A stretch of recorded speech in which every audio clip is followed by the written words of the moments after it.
네, 하나님께서 오늘 우리 교회에 주신 말씀은 시편 16편 8절에서 11절까지의 말씀입니다. 함께 우리 큰 소리로 합독하겠습니다. 자, 시작. 내가 여호와를 항상 내 앞에 모심이요 그가 나의 오른쪽에 계심으로 내가 흔들리지 아니하리로다.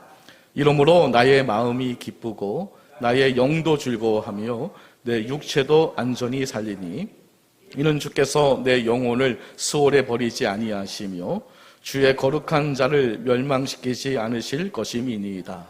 주께서 생명의 길을 내게 보이시리니 주의 앞에는 충만한 기쁨이 있고 주의 오른쪽에는 영원한 즐거움이 있나이다. 아멘. 오늘 이 본문 내용 가지고 즐겁게 사는 사람이 이긴다라는 제목으로 하나님 말씀 증거하겠습니다. 우리 옆에 분하고 인사하겠습니다. 만나서 반갑습니다. 인사하겠습니다.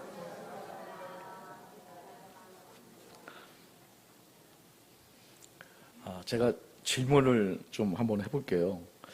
하나님은 어떤 종교적 의무로서 고행을 하면서 힘들게 신앙생활을 하는 것을 그런 사람을 좋아하실까요? 아니면 즐거운 마음으로 신앙생활 하는 사람을 좋아하실까요? 어떤 사람을 좋아하실까요? 즐거운 마음으로 신앙생활 하는 사람들을 우리 하나님께서 좋게 여기실 줄 믿습니다. 우리가 복음서를 읽어보게 되면 그 당시에 그 유대교, 특히 그 유대 종교 지도자들, 바리새인들은 종교적 의무로서 그 고행을 강조했습니다. 그러니까 율법을 철저히 지켜서 구원받을 수 있으면지 강조한 건데요. 이제 그러면서 이제 성도들에게 무거운 고행의 짐을 지게 했거든요. 마태복음 23장 4절 말씀, 예수님의 말씀입니다. 함께 읽어볼게요. 자, 시작. 또 무거운 짐을 묶어 사람의 어깨에 지우되 자기는 이것을 한 손가락으로도 움직이려 하지 아니하며. 그러니까 유대 종교 지도자들이 유대 백성들에게 그 종교적 의무의 그 무거운 짐을 어깨에 지우게 했다. 그리고 자기네들은 그걸 한 손가락으로도 움직이려고 하지 않았다라고 하면서 예수님께서 이제 책망하시는 장면입니다. 그러니까 이제 많은 사람들이 즐거운 마음으로 신앙생활한 것이 아니라, 그러니까 무거운 짐이 된 거죠. 그 유대교 그 신앙생활이 무거운 짐으로서 이제 고되게 영적 신앙생활을 했다는 것을 이제 보여주고 있는 겁니다. 바로 이런 모습이 예수님 보시기에 너무 좋지 않았던 거예요. 그래서 예수님께서 이렇게 말씀하셨는데요. 자, 마태복음 11장 28절 말씀 함께 읽어볼게요. 자, 시작. 수고하고 무거운 짐진 자들아 다 내게로 오라. 내가 너희를 쉬게 하리라. 아멘. 이게 무거운 짐이 율법의 짐을 이야기하고 있거든요. 그런 짐을 진 자들아, 그 신앙생활을 고되게 하고 있는 자들아 내게로 오라. 내가 너희를 이제 쉬게 하겠다. 이 쉼은 안식, 기쁨을 이제 의미하는 겁니다. 즐거움이 없는 신앙, 과연 그 신앙이 올바른 신앙일까요? 어떤 기쁨도 없고 뭐 하나님을 믿는다고 하면서 항상 얼굴에 슬픔이 가득한 그런 모습을 가지고 신앙생활을 한다면 과연 그것이 올바른 신앙일까? 하나님을 믿는다는 것은 즐거움을 빼앗기는 것을 의미하지 않습니다. 많은 분들이 착각하는 거죠. 하나님을 믿고 이제 신앙생활 하는 것을 이제 즐거움을, 세상 즐거움을 이제 빼앗긴 것으로 이렇게 인식을 하는데 사실 이것은 착각입니다. 오히려 하나님은 우리에게 더 큰 즐거움을 주시는데요. 자, 요한복음 15장 11절 말씀 읽어볼게요. 자, 시작. 내가 이것을 너희에게 이름은 내 기쁨이 너희 안에 있어 너희 기쁨을 충만하게 하려 함이라. 아멘. 그러니까 예수님께서 우리에게 이 기쁨을 충만하게 하신다라고 말씀해 주신 거거든요. 그러므로 우리의 신앙생활은 즐겁고 기쁘게 해야 할 줄 믿습니다. 우리 옆에 분하고 다시 인사할 텐데요. 우리 즐겁게 함께 신앙생활 합시다. 자, 인사합시다. 자, 시작. 즐겁게 함께 신앙생활 합시다. 아멘. 신앙생활이 즐거워야 될 것 같아요.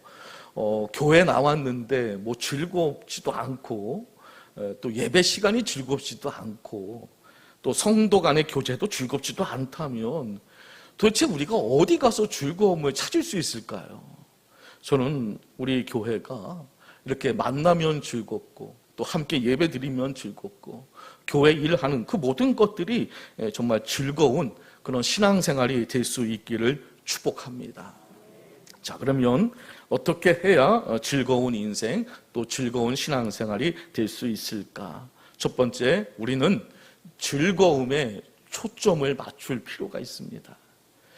이 시대의 삶은 대부분의 사람들은 어떤 부유함 그리고 성공에 초점을 맞추고 이제 살아가고 있습니다. 그러니까 성공에 초점을 맞추다 보니까 즐거움 따위는 액세서리에 이제 불과한 거죠. 사실 그런 것들은 우선순위에서 다 뒤처지게 되지 않겠습니까? 뭐 승리를 이해한다면, 또 성공을 이해한다면, 또 부자가 되기를 원한다면 그런 것들은 부차적인 것이다 이렇게 생각을 하고 있는데요. 사실은 그렇지 않습니다. 성공보다도 더 중요한 것이 즐거움이거든요. 우리는 성공에 초점을 맞추지 말고 즐거움에 초점을 맞출 필요가 있다는 거죠.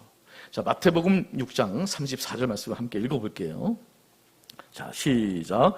그러므로 내일 일을 위하여 염려하지 말라. 내일 일은 내일이 염려할 것이요 한날의 괴로움은 그날로 족하니라. 아멘. 자, 이 말씀 여러분 잘 아시지 않습니까? 그러니까 내일 일을 염려하지 말라. 이 말은 내일 일을 굳이 미리 땡겨서 염려할 필요가 없다. 왜냐하면 그렇게 된다면 오늘의 이 즐거움을 빼앗기게 됩니다. 그죠? 미리 그 염려를 땡겨버리면 이 오늘의 즐거움을 빼앗기고 마는 거죠. 예를 들면 이겁니다. 원하는 대학에 합격을 했어요. 정말 내가 간절히 원했던 대학이거든요. 합격을 했어요. 그러면 여러분 이거 즐거운 일 아닙니까? 즐거워해야 되는데 곧바로 이런 생각이 드는 거예요. 졸업하면 어떻게 취업은 될까? 그러니까 미리 그런 염려를 땡겨버리면 지금의 이 즐거움이 상실돼 버린다는 거죠. 하나님께서 우리에게 즐거움을 주시잖아요. 그러면 그냥 그것을 하나님이 우리에게 주신 거기 때문에 그것을 우리는 만족해야 하고 우리는 기뻐해야 할 줄 믿습니다. 왜 우리가 이 즐거움을 빼앗기고 있을까? 너무나 우리는 너무 앞서서 너무나 미래의 일들을 너무나 염려하고 있기 때문에 그런 겁니다. 그래서 다 빼앗기고 있는 겁니다. 그래서 이런 유명한 말이 있는데요. 함께 읽어볼게요. 앞에 준비되어 있으니까요. 한번 읽어보겠습니다. 자, 시작. 오늘의 즐거움에 초점을 맞추라. 그러면 미래도 여러분의 편이 될 것이다. 네, 오늘 이 즐거움에 초점을 맞춘다면 미래도 우리의 편이 될 겁니다. 참 특이하게도 오늘 이 현재라는 이 영어가요. 선물이라는 똑같은 단어거든요. 현재, 선물, 이게 똑같은 단어입니다. 영어로 프리젠트라는 단어인데요. 그러니까 이 뜻은 그런 것 같습니다. 오늘을 선물로 주셨다. 그래서 이 선물로 받은 이 오늘, 이 현재를 즐기지 못하는 사람은 아무것도 즐길 수 없다라는 말을 내포하고 있는 것 같습니다. 우리는 하나님께서 허락해 주신 것에 만족할 줄 알아야 되고 감사할 줄 알아야 되거든요. 그게 뭐냐 하면 하나님께서 우리에게 허락해 주신 것을 즐거워하는 겁니다. 이게 너무 조금이나 이게 아니라 그냥 그걸 즐거워하는 겁니다. 여러분, 우리가 이제 선물을 주잖아요.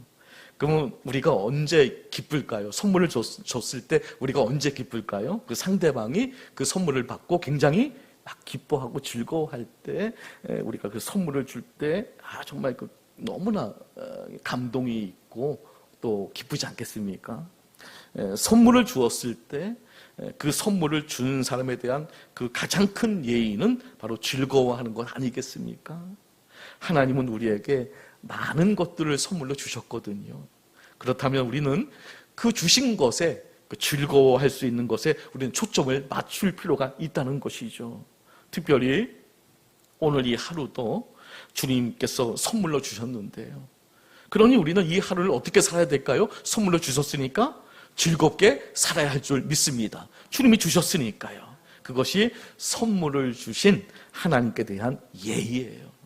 오늘 이 하루도 주님이 주신 선물로서 즐겁게 살아가시는 성도님들이 다 되시기를 예수님의 이름으로 간절히 축복합니다. 두 번째는 즐거움을 우리는 또 즐길 줄 알아야 돼요. 대부분의 종교는 즐김을 좀 죄로 생각하는 경향이 많이 있어요. 그래서 이 즐긴다는 게 어떤 영적 생활과 경건 생활을 방해하는 그 요소로 생각을 하거든요. 그래서 어떤 종교는 이 땅에서의 고행을 굉장히 강조합니다. 기독교 내에서도 이런 분파가 있습니다. 그래서 이들은 왜 이 고행을 강조하냐면 이렇게 고행을 해야 다음 세상에서 우리가 행복해질 수 있다라고 그들이 이렇게 주장을 하거든요. 근데 대표적인 예가 이제 불교인 것 같아요. 불교하면 그래도 그 많은 사람들로부터 존경을 받았던 그 성철 스님이 생각이 나는데 왜 이 사람이 생각이 나냐면요. 이 사람이 무려 59년 동안 수행을 했더라고 이렇게 말하고 있습니다. 그래서 어떤 수행을 했냐면요. 10년 동안 밥 대신 그 솔잎과 쌀가루만 먹었고요. 또 10년은 등을 이 방바닥에 눕거나 벽에 기대지 않는 장자불화의 처절한 수행을 했다. 10년 동안 어떻게 등을 이 땅에 대지 않았다는 거죠. 이게 과연 가능할까? 이렇게 수행을 했다고 해요. 그리고 20년 동안 집 울타리에 철조망을 치고 아무도 못 들어오게 했다는 거죠. 20년 동안 사람을 안 만났다는 거예요. 그리고 자신도 나가지도 않았고 이런 수행을 했대요. 그리고 1년에 6개월은 잠을 안 잤대요. 왜 이런 고행을 했는지 좀 이해는 되지 않는데, 나름대로 그 자신은 어떤 신념이 있었기 때문에 그렇게 했겠죠. 그런데 그가 이제 유언을 남겼어요. 근데 유언을 남겼을 때 볼 때 그 성경책도 갖고 있었다라고 얘기를 하더라고요. 근데 이렇게 유언을 남겼습니다. 내 인생을 잘못 선택했다. 나는 지옥에 간다. 내 죄는 산보다 높고 바다보다 깊은데 내 어찌 감당하랴. 내가 80년 동안 포교한 것은 헛것이로다. 우리는 구원이 없다. 죄값을 해결할 자가 없기 때문이다. 딸 피리와 54년을 단절하고 살았는데 죽을 임종시에 찾게 되었다. 피리야, 내가 잘못했다. 내 인생을 잘못 선택했다. 나는 지옥에 간다. 이렇게 유언을 남겼다고 해요. 그렇게 엄청난 고행을 했음에도 불구하고 또 그렇게 하면 저 세상에서 행복할 줄 알았는데 여전히 지옥으로 떨어지는 자신의 삶을 비관하고 있는 것이죠. 자, 그런데 이 기독교 신앙인 중에서도 그 마태복음 16장 24절 말씀을 보게 되면 자기를 부인하고 자기 십자가를 지고 따를 것이니라, 이 말씀을 좀 오해를 해서 일부러 이 고행의 길에, 그러니까 모든 세상의 즐거움을 버리고 이 고행을 하는 것이 바로 바른 신앙의 길이라고 잘못 생각하는 사람들이 좀 있더라고요. 여기 자기를 부인한다는 것은 이 즐거움을 다 부인한다는 뜻은 아니고요. 자신의 인생의 왕권을 부인하라는 얘기죠. 내가 주인인 것을 부인해라. 하나님이 왕이심을 인정하라는 뜻이거든요. 그리고 십자가를 지는 것 역시 즐거움을 부인하는 말이 아닙니다. 그 말이 아니고 자기 십자가를 지나는 것은 그 사명에 대한 헌신을 의미하고 있는 것이죠. 오히려 하나님은 우리에게 주 안에서 항상 기뻐하라. 내가 다시 말하노니 기뻐하라라고 말씀하고 계시는 겁니다. 하나님은요, 인간의 이 즐거움을 시기하지 않으십니다. 전도서 11장 9절 말씀 읽어볼게요. 자, 시작. 청년이여 내 어린 때를 즐거워하며 내 청년의 날들을 마음에 기뻐하여 마음에 원하는 길들과 내 눈이 보는 대로 행하라. 그러나 하나님이 이 모든 일로 말미암아 너를 심판하실 줄 알라. 아멘. 그러니까 하나님의 심판의 때가 있다는 것을 아는 전제하에 청년의 때를 즐기라는 것이죠. 청년의 때에 좀 화장도 해보고 친구들과 함께 여행도 좀 다녀보고 나쁜 짓이 아닌 이상 이런 즐김이 얼마나 좋은 것이냐는 것이죠. 자, 즐기는 것은 무조건 거부하고 정죄해야 할 이 세속적인 것이 아닙니다. 여러분의 자녀들이 이런 즐김을, 이런 즐거움을 다 거부하고 우울하게 살기를 원하는 부모가 어디 있겠습니까? 하나님은 우리 신앙인들이 막 허물을 즐기고 막 처절하게 자신을 막 학대하고 막 일부러 고행하는 삶을 살기를 원치 않으십니다. 하나님께서 내가 내 아들 독생자 예수 그리스도가 십자가에 못 박혀 죽으셨으니 너희들도 좀 고생 좀 해봐, 이런 식으로 우리를 대하시지 않으신다는 겁니다. 이 즐긴다는 말이 너무 이 죄와 연관된 이미지가 너무 강해서 그렇지, 사실 여러분 이 바른 개념으로 말하면 인생을 즐기지 못하는 것도 죄입니다. 왜냐하면 기쁘게 살라고 하는 것은 하나님의 명령이기 때문에 그런 거죠. 단테의 그 신곡을 보게 되면 지옥의 맨 밑바닥에 빠진 사람들이 있는데 그 사람들에게 이제 물었어요, 안내원에게. 아니, 이 사람들은 무슨 죄를 졌기에 이렇게 지옥의 맨 밑바닥에 빠져 있습니까? 그랬더니 그 안내하는 사람이 말하기를, 그 단테의 신곡에서 이제 하나의 그 소설이죠. 거기서 하는 이야기입니다.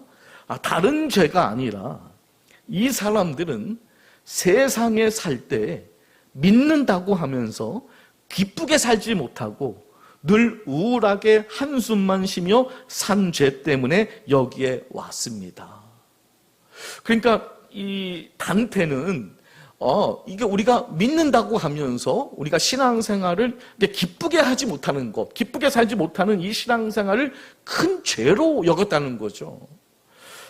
무신론 철학자, 유명한 철학자죠. 니체, 신은 죽었다라고 주장했던 이 니체가 사실은 아주 독실한 기독교 가정에서 자랐어요.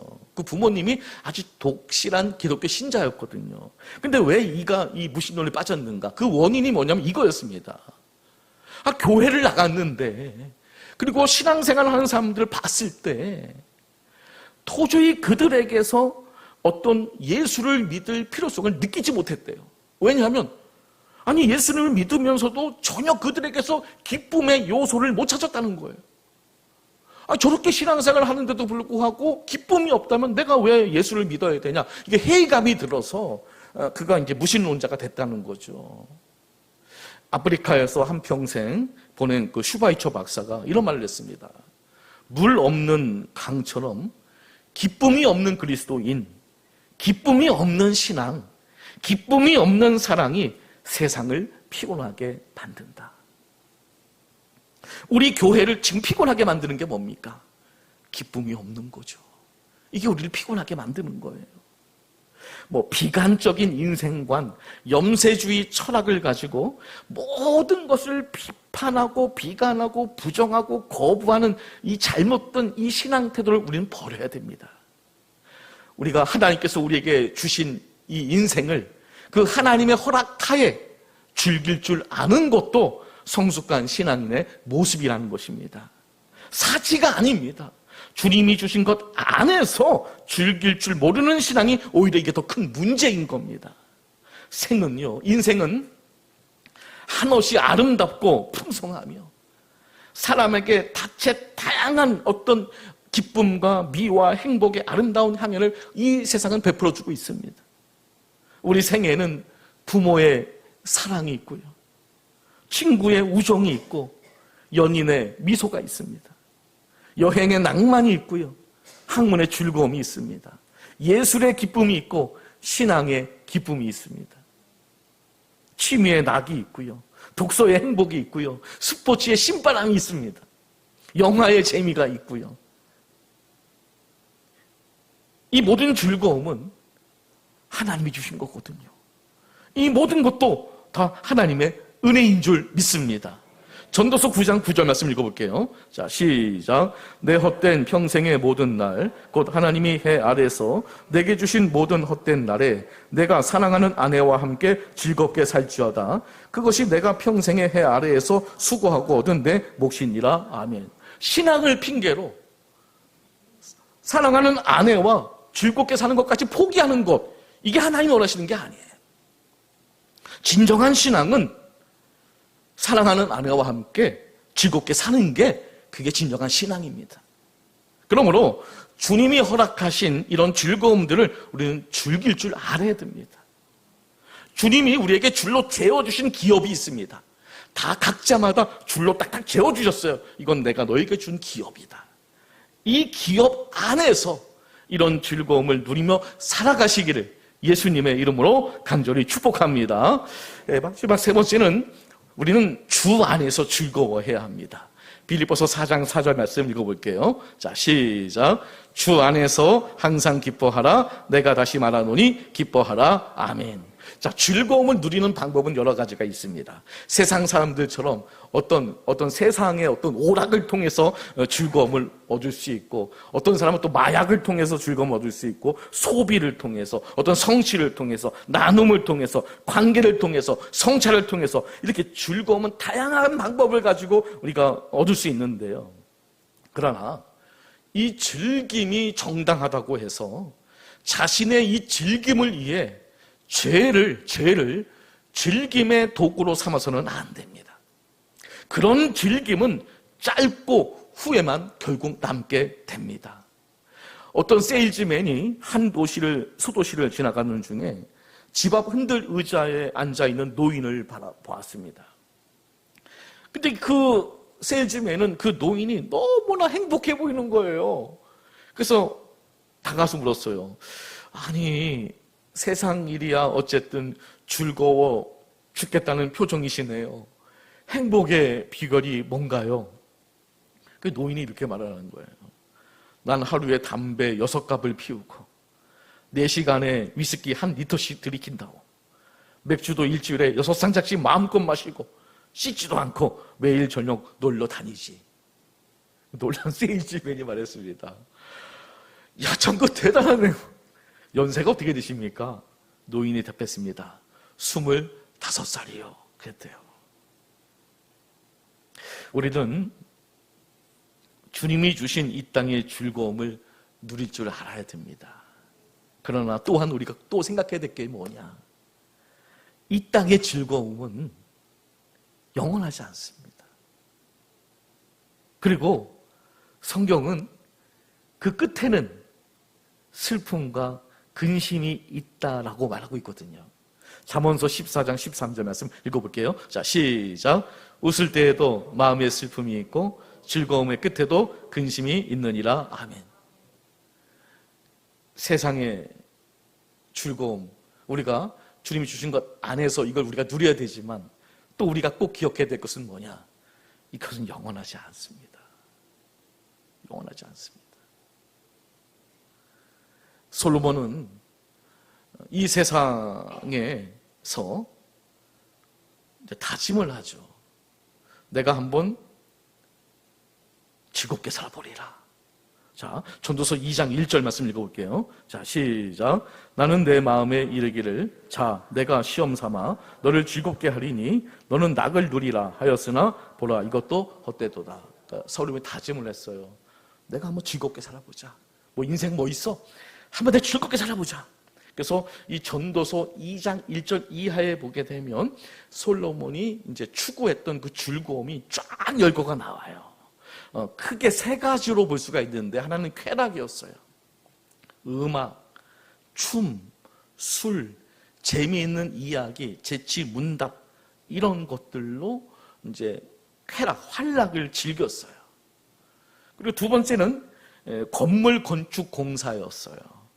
화려한 건물, 아름다운 정원과 공원을 쫙 가꾼 거죠. 과시하고 보는 즐거움. 와, 공원. 누가 봐도, 야, 으리으리하고. 이런 걸로 즐거움을 삼은 거죠. 셋째는 소유의 즐거움. 우리 인간들이 또 이런 즐거움을 많이 가지려고 하잖아요. 소유하려고. 노비, 아내와 천명, 많은 소와 양떼를 소유하고 은금 보배를 쌓았습니다. 소유의 즐거움, 과시의 즐거움, 보는 즐거움, 육체적 쾌락의 즐거움, 사람이 취할 수 있는 그 모든 즐거움을 다 취한 겁니다. 그런데 이 솔로몬이 뭐라고 얘기하느냐? 그 모든 것들이 다 헛되어 바람을 잡으려는 것과 같다. 무익하다라는 결론을 내리게 되거든요. 이것이 무슨 말입니까? 솔로몬이 추구했던 이런 즐거움만으로는 안 된다는 겁니다. 우리가 무슨 여행을 다니고 무슨 영화를 이런 것으로 우리가 진정한 즐거움을 가질 수가 없다는 거죠. 그러니까 즐거움의 차원을 높여야 된다는 겁니다. 즐거움도 레벨이 있습니다. 자, 오늘 본문에 이제 그 이야기가 나오는데요. 시편 16편 9절 말씀 함께 읽어볼게요. 자, 시작. 이러므로 나의 마음이 기쁘고 나의 영도 즐거워하며 내 육체도 안전히 살리니 아멘. 인간은 육체 그리고 혼 그리고 영으로 구성이 되어 있잖아요. 근데 이 세상의 즐거움은 육체와 그 마음의 즐거움이에요. 육체적인 쾌락, 그 정신적인 쾌락 이런 것들을 이제 이 세상 사람들은 추구를 하죠. 근데 이것이 아무리 충족이 된다 할지라도 결국은 인간은 이걸 가지고 만족할 수가 없죠. 진정한 기쁨을 가질 수가 없어요. 왜냐하면 우리 영이 즐거워하지 않기 때문에 그런 거예요. 우리의 영이 어떻게 즐거워할 수 있느냐? 예배와 찬양과 기도와 헌신을 통해서 우리 영이 진정한 기쁨을 얻을 수가 있는 거예요. 이걸 영적 쾌락이라고 얘기를 해요. 그래서 찬송가 364장 가사를 보게 되면 내 기도하는 그 시간 그때가 가장 즐겁다.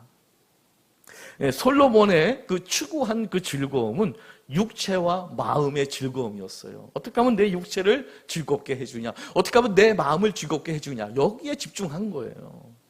하지만 영적 즐거움이 없었다는 거죠. 그러다 보니까 그 모든 것은 다 헛된 것이다라고 이제 고백을 하게 된 겁니다. 사랑하는 성도 여러분, 인간은 반드시 이 영적 즐거움을 누려야 돼요. 이 영적 즐거움을 누리지 못한다면 이런 육체적인 또 정신적인 이런 즐거움들이 의미가 없어지게 되거든요. 여러분, 이 영원한 즐거움을 누리고 계십니까? 자, 시편 16편 11절 오늘 맨 마지막 절이죠. 한번 읽어보도록 할게요. 자, 시작. 주께서 생명의 길을 내게 보이시리니 주의 앞에는 충만한 기쁨이 있고 주의 오른쪽에는 영원한 즐거움이 있나이다. 아멘. 주의 앞에는 기쁨이 충만하고 주의 우편에는 영원한 즐거움이 있습니다. 이 영원한 영적 즐거움이 육체적 정신적 즐거움을 지배합니다. 천국의 기쁨이 이 세상의 즐거움을 더욱더 즐겁게 합니다. 부부간의 그 즐거움도 서로가 천국을 소유하게 되면 그 부부간의 그 즐거움이 더 상승하게 됩니다. 상승 효과요. 주님 앞에 나오면, 그래서 주의 우편의 구원의 자리에 서면 영원한 즐거움을 얻습니다. 이 즐거움은 값없이 주시는 하나님의 선물입니다. 이 영원한 즐거움을 선물로 꼭 받으시길 바랍니다. 그러면 이 영원한 즐거움이 여러분의 인생의 즐거움을 더욱더 즐겁게 해 줄 겁니다. 영적 즐거움으로 곤고한 인생길을 더 즐겁게 행진해 나가시기를 예수님의 이름으로 간절히 축복합니다. 말씀을 정리하겠습니다. 우리가 하나님을 믿는다는 것은, 우리가 신앙생활 한다는 것은 결코 즐거움을 빼앗기는 것을 의미하지 않습니다. 오히려 우리는 주 안에서 기뻐하며 또한 우리 주님이 허락하신 것들을 즐기며 살아야 합니다. 또한 이 세상의 즐거움이 주님을 만남으로써 더욱더 큰 즐거움으로 승화되어져 가야 하는 것입니다. 여러분이 예수님을 믿는다면 여러분에게는 영원한 즐거움이 있습니다. 이 영원한 즐거움이 있는 우리가 어떻게 세상에 나가서 근심하며 얼굴 찌푸리며 살 수 있겠습니까? 그리고 결국은 즐겁게 사는 사람이 이깁니다. 억지로 하는 자는 즐기는 자를 이길 수 없습니다. 그래서 부자로 사는 사람이 부러운 것이 아니라 정말 즐겁게 사는 사람이 부러운 겁니다. 큰 목회가 부러운 것이 아니라 즐거운 목회가 부러운 겁니다. 저는 진정한 기독교는 즐거움을 빼앗기는 것이 아니라 오히려 즐거움이 상승된다라고 확신합니다. 영원한 즐거움, 천국의 기쁨을 소유한 우리들은 또한 이 세상에서 주님이 주신 그 즐거움을 더욱더 누리며 살아가야 할 줄 믿습니다. 이제부터 주 안에서 가정의 즐거움을 누리십시오. 하나님이 허락하신 가정 아니겠습니까? 그 안에서 즐거움을 누리시길 바랍니다. 부부의 즐거움을 누리십시오. 또 가족 간의 그 여행의 즐거움도 누리십시오. 또 가족 간의 그 취미의 즐거움도 누리십시오. 만약에 운동을 한다면 그 운동의 즐거움도 누리십시오. 무엇보다도 예배의 즐거움, 성도 간의 이 교제의 즐거움, 헌신과 봉사의 즐거움, 찬양의 즐거움, 기도의 즐거움을 만끽하시길 바랍니다. 주님 안에서 영원한 즐거움을 누리면서 또한 주님이 허락하신 이 땅에서의 것들을 주 안에서 누리며 즐겁게 행복하게 살아가시는 우리 모두가 되시기를 예수님의 이름으로 간절히 축원합니다. 우리 함께 기도할 때 하나님, 오늘 주신 즐거움에 초점을 맞추게 하여 주옵소서. 하나님이 허락하신 즐거움을 감사함으로 누리게 하여 주시옵소서. 주 안에서 영원한 즐거움을 누리게 하여 주옵소서. 이 시간 주여 외치고 기도하겠습니다. 주여!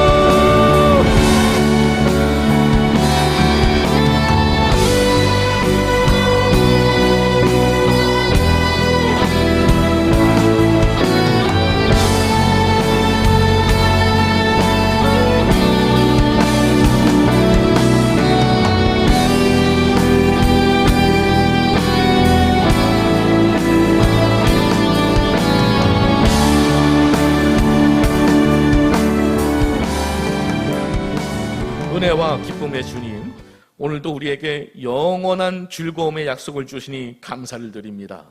주님 안에서 항상 기뻐하며 오늘이라는 선물을 감사로 누리게 하옵소서. 세상 근심이 우리의 기쁨을 빼앗지 못하게 하시고 가정과 일터와 교회에서 주님의 즐거움이 넘치게 하옵소서.